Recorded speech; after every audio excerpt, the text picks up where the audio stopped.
আমি হাসপাতালে ঢুকেই দেখি ভেতরের দিকে তাড়াতাড়ি হেঁটে যাচ্ছেন রউফ আঙ্কেল, অর্থাৎ আমার বোনের হবু শ্বশুর মশাই। ওনাকে দেখে আমি কিছুটা আড়ালে লুকিয়ে পড়ি। আমি বললাম, রাজন। রাজন বলল, জি স্যার। আমি বললাম, উনি এখানে কেন এসেছেন জানো কিছু?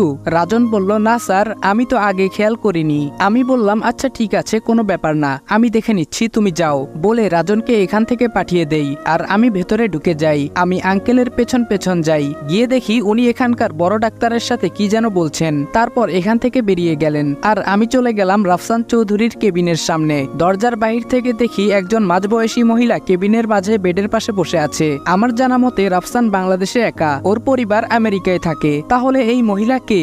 যেই হোক, পরে জেনে নেব। পেছনে ঘুরে থাকায় মুখ দেখা যাচ্ছে না, এখন ভেতরে যাওয়া ঠিক হবে না। তাই একজন নার্সের হাতে কিছু টাকা দিয়ে বলি ওনাকে যেন কেবিন থেকে কিছুক্ষণের জন্য বাইরে যেতে বলে। আর আমি এই ফাঁকে ওর রুমে চলে যাই। কেবিনটায় ঢুকে ভালো করে দেখে নেই বেডে শুয়ে থাকা ছেলেটার দিকে।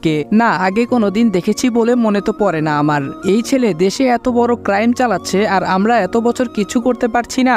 মোটেও না, এর পেছনে অন্য কেউ আছে আমি নিশ্চিত। কিছুক্ষণ পর আমি কেবিন থেকে বেরিয়ে নার্সকে ইশারায় বলে দেই। তারপর উনি ভদ্র মহিলাকে ভেতরে ঢোকার জন্য বলে আর এইদিকে আমি চলে আসি হাসপাতালের বাহিরে। হাসপাতাল থেকে আমি সোজা বাড়িতে চলে আসি। কিছুতেই বুঝতে পারছি না লোকটা হাসপাতালে কেন গেল।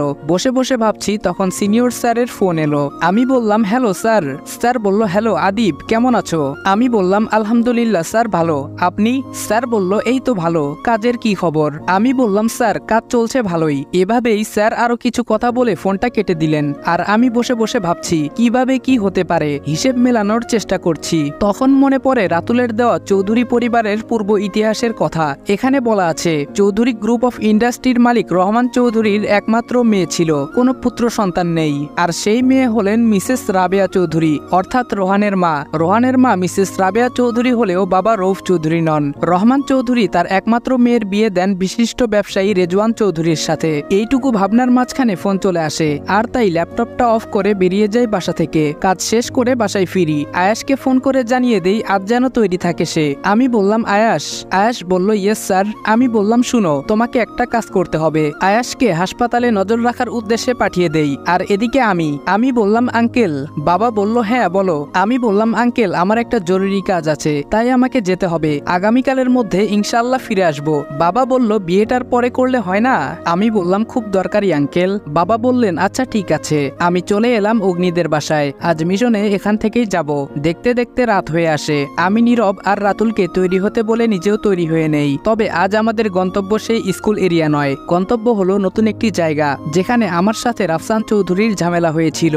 যেমনটা ভেবেছিলাম তেমনটা না। নীরব বলল, স্যার জায়গা একদম খালি, কেউ নেই। আমি বললাম, বুঝতে পারছি না। রাতুল বলল, স্যার আমরা ঠিক জায়গায় আসছি তো? রাতুলের কথায় আমি ওর দিকে ভ্রু কুচকে তাকাই আর নীরব তাকায় চোখ লাল করে, কারণ রাতুলের কথার মানেটা বুঝতেই পারছেন, ও ওর সিনিয়রকে ভুল ধরছে।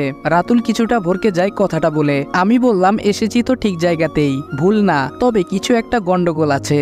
নীরব বলল, ঝড়ের পূর্বাভাস মনে হচ্ছে স্যার। আমি বললাম, হতে পারে। তোমরা এক কাজ করো, মুখগুলো ভালোভাবে ঢেকে নাও, যেন কোনো অবস্থাতেই মুখ দেখা না যায়। দুজন একসাথেই বলল, ওকে স্যার। আমি বললাম, জায়গাটা ভালো করে ঘুরে দেখো, খুব সাবধান। ওরা দুজন দুদিকে এগিয়ে গেল আর আমি পেছনে। কিছুক্ষণ খোঁজাখুঁজির পর কিছু পাইনি আর আমাদের উপর আক্রমণও হয়নি, তাই হতাশ হয়ে ফিরে আসবো তখনই মনে হলো কেউ যেন ফলো করছে। পেছনে ঘুরে দেখি কেউ নেই। আমার এমন আচমকা ঘুরে যাওয়ায় নীরব আয়াস কিছু বুঝতে পারছে না। ওরা আমায় কিছু বলবে তার আগেই আমি বললাম, থামো। আমার ইশারায় ওরা থেমে যায় আর আমি কিছুটা পিছে গিয়ে দেখে আসি সেখানে কেউ নেই। আমি বললাম, কেউ তো নেই। রাতুল বলল, স্যার হয়তো মনের ভুল। আমি বললাম, চুপ, কথা বলো না তোমরা, খুব সাবধানে এখান থেকে বেরিয়ে যাও। খেয়াল রাখবে কেউ যেন তোমাদের একজনকেও চিনতে না পারে। কথাটা বলার সাথে সাথে ওরা ওখান থেকে বেরিয়ে যায় আর আমি কিছুটা সামনে গিয়ে দেখি না, কেউ নেই। তাই বেরিয়ে চলে আসতে যাব, তখন চোখ পড়ে একটা খামের উপর। তাই এগিয়ে গিয়ে খামটা হাতে নেই। খুলে দেখার আগেই টের পাই এবার কেউ সত্যি সত্যি এদিকে আসছে। আর তাই খামটা পকেটে পুরে আমি সোজা বেরিয়ে আসি, একদম এরিয়ার বাহিরে, যেখানে আমাদের বাইকগুলো রাখা। নীরব বলল, স্যার আপনি ঠিক আছেন? আমি বললাম, বলেই পকেট থেকে খামটা বের করে আমি রাতুলকে বলি ওর ফোনের টর্চটা অন করতে। আমার কথা মতো তাই করে। খামটা ছিঁড়ে সেখানে একটা ছবি পাই, আর কিছু নেই, তবে ছবিটাই অনেক কিছু বলে দেয় আমায়। আমি মুচকি একটা হাসি দিয়ে বললাম, জট খুলতে শুরু করেছে।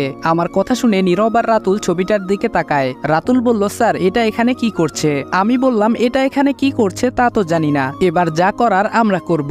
নীরব বলল, আমাদের পরবর্তী স্টেপ কি হবে স্যার? আমি বললাম, বললাম আপাতত এখান থেকে চলো, এখানে থাকাটা রিস্ক, কি করতে হবে সেটা না হয় বাসায় গিয়ে বলবো। কথা শেষ করে আমরা চলে আসি সেখান থেকে। আমিও ওদের সাথে ওদের ফ্ল্যাটে ফিরেছি। কলিং বেল চাপতেই অগ্নি দরজা খুলে দেয়। রাত এখন 3টে বাজে। আমরা ভেতরে ঢুকে দেখি আয়াস পাশের সোফায় হেলান দিয়ে বসে আছে। দেখে বোঝাই যাচ্ছে আমাদের জন্য কতটা টেনশন করছে। আমাদের দেখেই উঠে দাঁড়ালো। আয়াস বলল, স্যার আপনারা ঠিক আছেন? আমি বললাম, আমরা সবাই ঠিক আছি, তোমাদের খবর বলো। অগ্নি বলল, স্যার আমাদের যা করতে বলেছেন তা